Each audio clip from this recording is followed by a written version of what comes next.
مسافر وہ ہے کہ جو شرعی مسافر ہو۔ شرعی مسافر کہتے ہیں کہ جو کم از کم 92 کلومیٹر کے ارادے سے اپنے گھر سے نکلا ہوا ہو اور سحری کا اختتام راستے میں ہو۔ ایسے مسافر کو روزہ چھوڑنے کی اجازت ہے۔ اس میں دو مین چیزیں ہیں۔ ایک تو کم از کم 92 کلومیٹر ہو، اگر 91 یا 90 کلومیٹر کے ارادے سے گھر سے نکلا تب بھی وہ شرعی مسافر نہیں ہوگا، اس کو روزہ چھوڑنے کی اجازت نہیں ہوگی۔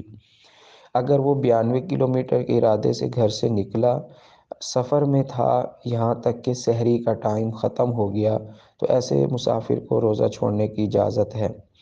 اگر کسی شخص نے صبح سفر کرنا ہو، کہیں دور در جانا ہو، 200-300 کلومیٹر اس نے سفر کرنا ہے، تو اب ایسے مسافر کو روزہ چھوڑنے کی اجازت نہیں ہے۔ کیونکہ اس نے صبح سفر کرنا ہے۔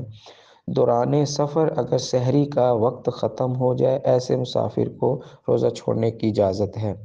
اور مریض، ایسا مریض ہو کہ اگر وہ روزہ رکھتا ہے تو وہ ہلاک ہو سکتا ہے یا اس کا مرض بہت زیادہ بڑھ سکتا ہے۔ اب یہ کیسے پتہ چلے گا مرض بڑھ سکتا ہے یا ہلاک ہو سکتا ہے؟ دو چیزوں سے۔ ماہر دیندار ڈاکٹر اگر کہہ دے کہ آپ روزہ نہ رکھیں، آپ کے لیے بہت زیادہ نقصان ہو سکتا ہے، پھر وہ روزہ رکھے گا۔ ہر طرح کا ڈاکٹر طبیب نہیں، کیونکہ جو دیندار نہیں ہوتے وہ خود نماز روزے کے پابند نہیں ہوتے، ان کو کیا پتہ کہ نماز روزے کی کیا اہمیت ہے۔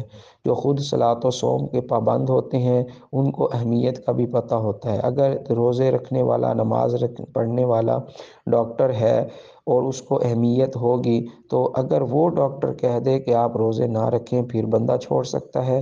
یا بندے کو خود تجربہ ہوا، ایکسپیرینس ہے اس کو کہ میں نے روزہ رکھا تھا اور میری طبیعت بہت زیادہ خراب ہو گئی تھی، تو ایسے مریض کو روزہ چھوڑنے کی اجازت ہے۔